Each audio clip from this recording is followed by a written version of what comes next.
Okay, question 21. During the pregame conference, the home team head coach verified all his players were legally equipped. During a play in the first quarter, an official sees home team player number 83 is wearing non-removable metal cleats that extend 3/4 of an inch. Okay, so we've had a lot of questions about illegal equipment, right? And if you go to 153, I think it's 153, yeah, illegal equipment right here.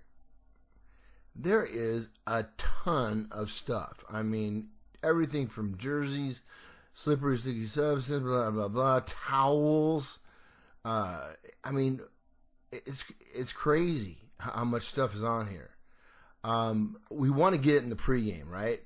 This is one of the reasons we inspect the teams, is we want to get rid of all this crap before the game so we don't have to deal with this.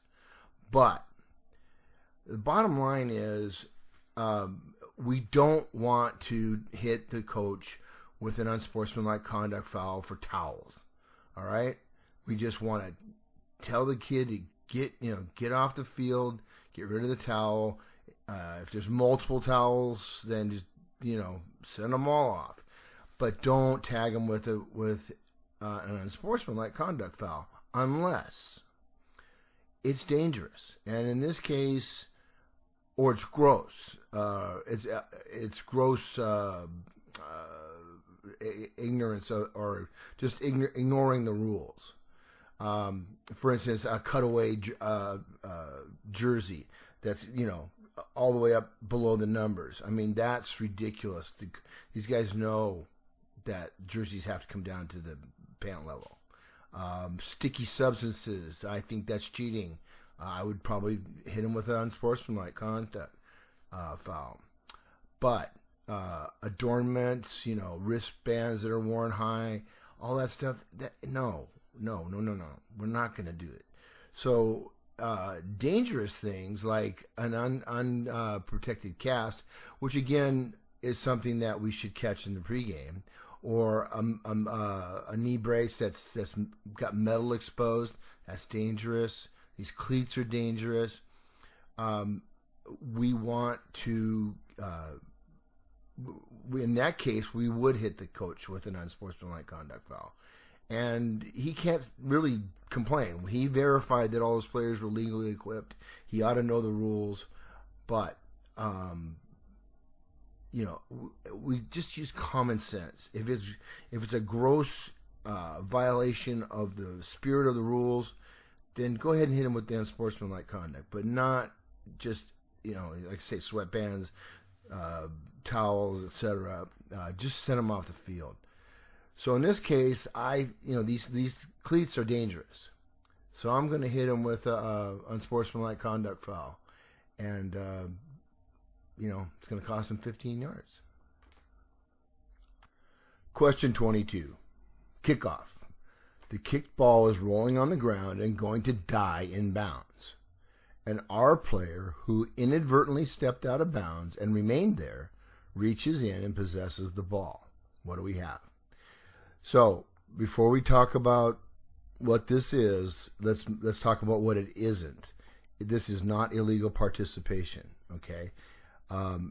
If he had done it on purpose, which is part of the rule that the player purposely goes out of bounds, then it's a different story. But this is an inadvertent stepping on the line. I've had this happen in a game where the player was waiting for the ball to get to him, and he was straddling the sideline. And as soon as he caught the ball, we killed it, and But it is considered a ball out of bounds, right? Because a ball is out of bounds when it goes beyond the sideline, when it touches someone or something that's outside the sideline, so it's out of bounds. So when a free kick goes out of bounds, that's the 619. Okay. And then there's just when it goes out of bounds, they can accept a 5-yard penalty from the previous spot and have them re-kick. accept a 5-yard penalty from the succeeding spot, put the ball in play at the inbound spot, 25 yards from the previous spot. We all know that used to be these A and C used to be the only two choices, I think. Anyway, or decline the penalty and put the ball in play at the inbound spot. Why you would do that, I have no idea. So this B was the big change. So if the ball went out of bounds and tacking on 5 yards would put it closer to the goal line than the 35, the coach would do that. So this list is exactly what we have over here. So the answer is E, all of the above. Question 23. B12 enters the field to substitute for B15. B15 attempts to leave the field but hasn't gotten across his sideline when A snaps the ball. The line judge throws a flag. The play results in a touchdown for A. After the line judge reports the foul to the R immediately signals the penalty is declined and then signals a TD. Now, we have to know this rule here. I don't know why it's blacked out, but 821 tells you what happens when a penalty occurs when a touchdown is scored. Okay, in all the different situations, whether it's the opponent, there's a turnover and a touchdown and a foul. So 822 says, if an opponent of the scoring team commits a foul other than an unsportsmanlike conduct or non-player foul that has a different enforcement, that's a live ball foul treated as a dead ball foul. During a down in which a touchdown is scored and there was not a change in possession during the down, A may accept the results of the play, which would be the touchdown, and choose enforcement of the penalty on the try or the subsequent kickoff. So by doing by our doing that, he took this choice away from A. You can't do that, and I've had this happen, guys. The most common scenario is pass interference, where the guy makes the catch anyway and scores, and I've had referees turn right around and signal pass interference and decline, and don't do that, and don't let your white hat do it. I believe that's the way it's handled in college. So if your white hat is a college referee as well, he can easily get messed up. So anyway, the answer to question 23 is incorrect. And remember, really get to know these different options under the 8-2 rule. All right, next question. Question 24. A second and 8 at the A30. At the A20, quarterback A6 throws a screen pass to A12. At the A28, which is behind the line of scrimmage, A12 muffs the ball, and the ball travels to the A35, where A65, who is an ineligible receiver, catches it and is downed immediately. The rule references are 7.5.12 and 7.5.13. 7.5.12 is the restriction against ineligible A players going beyond the expanded neutral zone, as we know is the 2 yards into the defensive backfield from the line of scrimmage. So it has to be on a legal forward pass before a legal forward pass that crosses the neutral zone is in flight. So what that says is once the ball has left the quarterback's hand, the ineligible receiver cannot be more than 2 yards beyond the line of scrimmage. If B touches the pass in or behind the neutral zone, the restriction is terminated. Okay, so we have a ball that travels beyond the neutral zone, and A65 is clearly ineligible downfield. He was 5 yards downfield. So he's violated 7.5.12. 7.5.13 says an ineligible player has illegally touched a forward pass if he bats, muffs, or catches a legal forward pass unless the pass has been first touched by B. Again, this was touched by A. So we have two fouls here. We have the ineligible receiver, offensive player downfield, and illegal touching. One comment on this: if we have a missed or an overthrown for screen pass where the receiver is behind the line of scrimmage, and the ball ends up landing beyond the line of scrimmage, and we have ineligible receivers downfield, and there are no eligible receivers in the area, we do not want to throw a flag on that. Okay, that didn't have any effect on the play. Okay, so but if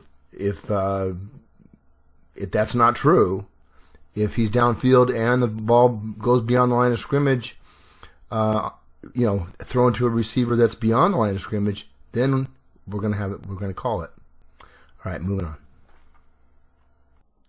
Okay, guys, this is my fourth attempt at trying to explain this question. So I'm going to go in a little different order than the rules references. So the question, here's the question. A 4th and 35 at the A12. Team A is properly lined up for a punt. A56's bad snap goes into A's end zone, where A14 bats the ball backward over the end line. Time for the first quarter expires during the play. Safety by result and by penalty. That's a statement, not a question. Okay, so we've got a couple things here. We've got a safety.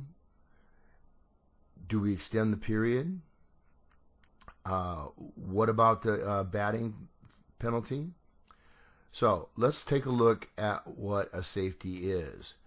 And that's covered under 8.5, and it covers force, safety, and touchback. So force, we've talked about it. Responsibility for forcing the ball from the field of play across a goal line is attributed to the player who carries, snaps, passes, fumbles, or kicks the ball unless a new force is applied to a grounded pass, kick, or fumble. So notice that it says from the field of play across a goal line. That was A56's snap. A56's bad snap is what put the ball into the end zone. So the bat has nothing to do with that. Okay? So it's A's responsibility. And then 852B goes on to say, and it says the exact same thing, but it also includes, in order to be a safety, it has to end with the ball in A's possession, or the ball becomes dead behind the goal line, which is what happened here. The ball went past the end line, it therefore becomes dead. And finally, we have 852C, which says a player on offense commits any foul. Now remember, this starts out with it is a safety when a player on offense commits any foul for which the penalty is accepted and enforcement is from a spot in his end zone, or throws a. I'm not going to get into that. That's basically intentional grounding. So the enforcement spot for the illegal batting normally would be the previous spot because this is a loose ball play. But the all but one principle says any foul by A committed behind the basic spot is enforced from the spot of the foul, which is the end zone. So it fits this criteria as well. So whether the team B accepts the penalty, it's a safety because of 852C. If they don't accept the penalty, it's still a safety because the result of the play was a safety. When the ball went out the back of the end zone, it was A's force that put that ball in the end zone. Therefore, it's a safety either way. So Rule 972 is the prohibition against a player illegally batting the ball. It says no player shall bat a loose ball other than a pass or a fumble in flight. That's important. So if we have a bat of a ball by the defense while it's in flight, a pass or a fumble, then that's legal. Okay? They can also block a low scrimmage kick in flight when they're attempting to block in or behind the expanded neutral zone. The only exception to this is when a K player bats a grounded scrimmage kick back towards his own goal line. It has to be beyond the neutral zone. You're going to see this when the ball is rolling towards the goal line. It's going to be a touchback, and the K team is going to try to push the ball backwards so it doesn't go into the end zone, and that is legal. Okay, 10.5 refers to, Rule 10 refers to enforcement spots, and 10.5.4 is special enforcement spots. So if we look at 10.5.4, if the offensive line team throws an illegal forward pass, which would be intentional grounding or intentional grounding in this case, from its end zone, or commits any other foul for which the penalty is accepted and the measurement is from on or behind the goal line, it's a safety. That's basically saying what 852C said. Finally, 354, which was the very first, 334B5, which was the very first rule reference. We'll get into it last. A period shall not be extended by an untimed down if during the last time down one of the following occurs: fouls for which the enforcement by rule results in a safety. So we are not going to extend the down. The penalty is the safety, and we're going to have A kicking off from the other side of the field from their own 20. All right, question number 26. A, 3rd and 4 at the A30. A83 attempts to catch a legal forward pass at the A37. So it's beyond the line of scrimmage. The pass is too high and has flown over his head. B92 uses his shoulder to forcibly contact airborne A83 in his back. Is that a legal play, or is it a personal foul? Well, let's take a look at the rule reference. 232-16 deals with defenseless players. This is relatively new, been around for 4 or 5 years. And it says a defenseless player is a player who, because of his physical position and focus of concentration, is especially vulnerable to injury. A player who initiates contact against a defenseless player is responsible for making legal contact. When in question, a player is defenseless. And then they give some examples. And they're right there, number B, or letter B, a receiver attempting to catch a pass who has not had time to clearly become a runner. So whether he caught it or not, if he hasn't clearly had time to become a runner, he is defenseless.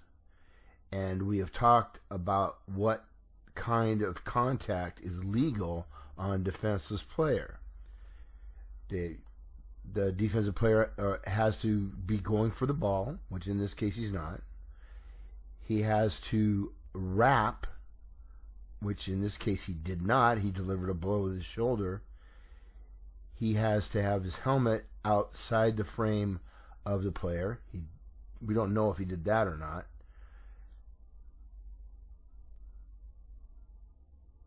So what we've got is contact that falls into this illegal category. And 943 is all of the 15-yard personal foul types right there. No player or non-player shall. And then there's a whole litany of things that they can't do.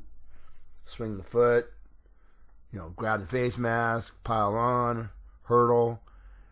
We're going to 943G, make any contact with an opponent, including a defenseless player, which is deemed unnecessary and excessive roughness. So this falls under the category of the foul is an excessive contact to a defenseless player. Okay, it falls into the personal foul category. It's a 15-yard play. It's a personal foul. Okay, strap in for this one, guys. This was a question that I got wrong, and I still think I got it right, but I know I got it wrong. K36's free kick is muffed by R11 at the R15 and rolls to the R10, where R11 panics and kicks the ball through his end zone and beyond the end line. If K accepts the penalty, the enforcement spot is. So, if we look at the rules for safeties, it's a safety when, and we go to B. I'm not going to read this whole thing. Basically, a player who's in the field of play forces a loose ball from the field of play by his kick, pass, fumble, snap, or by a new force to a grounded loose ball with his muff or bat or illegal kick when the penalty is declined. That's the kicker here. So they accept the penalty, so it's not a safety. But it's also not a safety for another reason. And this is the part that I just don't get. Clearly, this kick falls under the category of a new force. And R was responsible for putting the ball into the end zone. But if you read the force rule, Article 4, force is not a factor on kicks going into R's end zone, since those kicks are always a touchback, regardless of who supplied the force. What? I don't know why. I don't know what the thinking is behind this, but it is the rule. So that's the reason that K accepted the penalty, because otherwise R would have had the ball on the 20, and this gives them a chance to maybe do a squib kick or whatever, do something else. So the answer is it's the previous spot, right? It's a 15-yard. I think it's 15. Whatever. It's the penalty for illegal kicking, and it's gonna be enforced from the previous spot. But I got to find out why force isn't a factor when it goes into the end zone. All right, moving on. All right, question 28. During an attempted pass play, quarterback A2 is tackled behind the line of scrimmage. During the play, eligible receiver A86 is held beyond the line of scrimmage by B85. The enforcement spot is. So, what do we have here? Whenever we're talking about enforcement spots, we want to determine what type of play it is. And the two basic types are a running play, a loose ball play, or a running play, yeah. So, they're both defined in 10.3. So, 10.3.1 says a loose ball play is action during a free kick, a scrimmage kick, a legal forward pass, a backward pass, illegal kick or fumble, so on. In other words, ball's moving, ball's in the air, ball's released, The Article 4 says the basic spot is where the related run ends for a foul which occurs during a running play. And a running play is any action not included in Article 1. So, basically a running play is when the guy's running with the ball. And the test maker is trying to fool you just a little bit because he says during an attempted pass play. So you're thinking, maybe you're thinking loose ball play. But no, it's an attempted pass play. He didn't get the ball off. He got tackled behind the line of scrimmage. So it's a running play. So the enforcement spot is going to be the end of the run, which is the dead ball spot. Okay, question 29. A 3rd and 3 at the A24. A6 completes a legal forward pass to A88 at the A39 near the A sideline, where A88 is immediately downed. During the pass, B45 grabs and restricts A15 at the A27 near the B sideline. So, I think we had this earlier about pass interference, and philosophy versus the rule. 7511C says it's not forward pass interference if contact by B is obviously away from the direction of the pass. So in this case, he's saying it's not DPI. And then he clearly says that B45 grabs and restricts, which is part of the definition of holding. Okay, or illegal use of hands. No, it's holding. I was looking up here. I'm like, what? Illegal use of hands? Anyway, so the answer key answer is C, holding by B45. The philosophical answer is we've got no foul. It's not really illegal play, but we are not calling holding that does not have a material impact on the play. And this clearly had no material impact on the play. So keep that flag in your pocket when you see this type of thing. All right, but for purposes of the test, the answer is C. Okay, question number 30. K. We're having it with a try from the B3. With no time left on the clock in the fourth quarter, K's kick try is good for 1 point, tying the game. R63 is called for roughing the kicker. Okay, so we have a personal foul occurs during the kicking play. So our enforcement spot is the previous spot. So the answers are K, a try from the R1.5. B, K retains the 1 point, penalize R to start the overtime period. C, A or B, or D, none of the above. Okay, so here's our rules references 10.5.1D and 8.3.5. So 10.5.1D says, and these are special enforcement rules. Guys, you got to know these. These are the ones that'll bite you in the butt. Okay, so 10.5.1D, a foul by the opponent of the scoring team on a successful try. C, 8.3.5. Oh, okay, well, I'll go down to 8.3.5. If during a successful try a foul by B occurs, A is given the choice of accepting the penalty and replaying the down following enforcement, or accepting the result of the play and enforcement of the penalty from, and here's the key words, the succeeding spot. Now, if it had said from the kickoff, then B wouldn't have the option to have it carry over to overtime. But because it says succeeding spot, they do have that option. So the answer is A or B. And you may be wondering why a team would do this. Well, if they went for 2, they would win the game, right? So they wouldn't go into overtime. More than likely, they're going to retain the 1 point and penalize the other team 15 yards for roughing the kicker. So the answer is C, A, or B. That's it for the questions 21 through 30 on the study guide. Hey, if you like these videos and you want to see more videos covering all the rules and game situations, please subscribe to my YouTube channel if you haven't done so already. Just click on the picture in the upper right hand corner. That'll take you to my YouTube channel. Click on the red subscribe button and make sure that you click on the little bell so you get notifications when I release new videos. You can also click on the playlist in the left corner that has all of the testing videos in it.